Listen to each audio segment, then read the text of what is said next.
કેમ છો સાહેબ? હું નહીં તુફી એપ્લિકેશનથી છું. અહીં આપણે એપ્લિકેશનમાં નવી પરીક્ષા ડેટા કેવી રીતે ઉમેરવી તે વિશે શીખીશું. ઠીક છે, તેથી અમે નવી પરીક્ષા ડેટા ઉમેરવા માટે પરીક્ષા વિકલ્પ પર ક્લિક કરીશું. એપ્લિકેશન તમને બે વિકલ્પો બતાવશે. એક નવી પરીક્ષા ઉમેરવા માટે છે.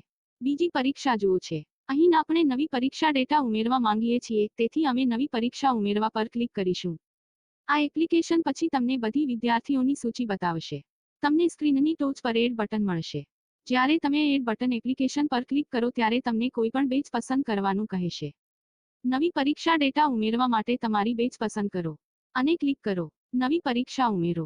હવે એપ્લિકેશન તમને નવું પૃષ્ઠ બતાવશે. ટોચ પર તમને પરીક્ષા વિષયનું ક્ષેત્ર મળશે. ત્યાં તમારા પરીક્ષાનો વિષય અથવા વિષય ઉમેરો. આગળ પરીક્ષા અને પરીક્ષાની તારીખના મહત્તમ ગુણ છે. તમારી જરૂરિયાત મુજબ તે ફિલ્ડ્સ ભરો. હવે તે નીચે વિદ્યાર્થીઓની સૂચિ શરૂ થાય છે. જો તમે ઉમેરવા માંગતા હો તો માર્ક્સ અને ટીકા મેળવવા માટે વિદ્યાર્થીઓને સેટ કરો અને સાચા આઇકોન પર ક્લિક કરો. જ્યારે તમે સાચા આઇકન એપ્લિકેશન પર ક્લિક કરો છો ત્યારે તે વિદ્યાર્થીનો ડેટા બચાવશે અને તેને સૂચિમાંથી દૂર કરશે. જો તમે વિદ્યાર્થી ગુણ ઉમેરવા માંગતા નથી અથવા વિદ્યાર્થી ગેરહાજર છે તો ક્રોસ આઇકોન પર ક્લિક કરો. પરંતુ શ્રેષ્ઠ પ્રયાસો માટે 0 ગુણ ઉમેરો અને ટિપ્પણીઓમાં ગેરહાજર ઉમેરો. તેથી આ ગેરહાજર પ્રવેશ વિદ્યાર્થી બાજુ લગીનમાં દેખાય છે. મેં તમને સમજાવ્યા મુજબ ડેટા દાખલ કરો. હવે પરીક્ષા ડેટા તપાસીએ. ડેશબોર્ડ સ્ક્રીન પર જાઓ અને પરીક્ષા વિકલ્પ પર ક્લિક કરો. પછી પરીક્ષા શો પર ક્લિક કરો. અહીં તમે તારીખ દ્વારા તમારો પરીક્ષા ડેટા મેળવી શકો છો.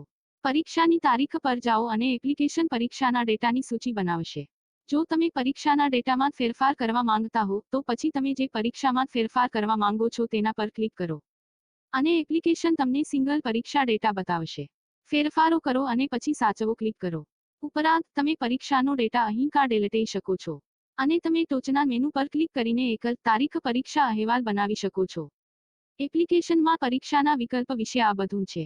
આ વિડિયો જોવા માટે આભાર. શુભ દિવસ, શુભ સવાર, શુભ રાત્રિ. જ્યારે પણ તમે આ વિડિયો જોઈ રહ્યા છો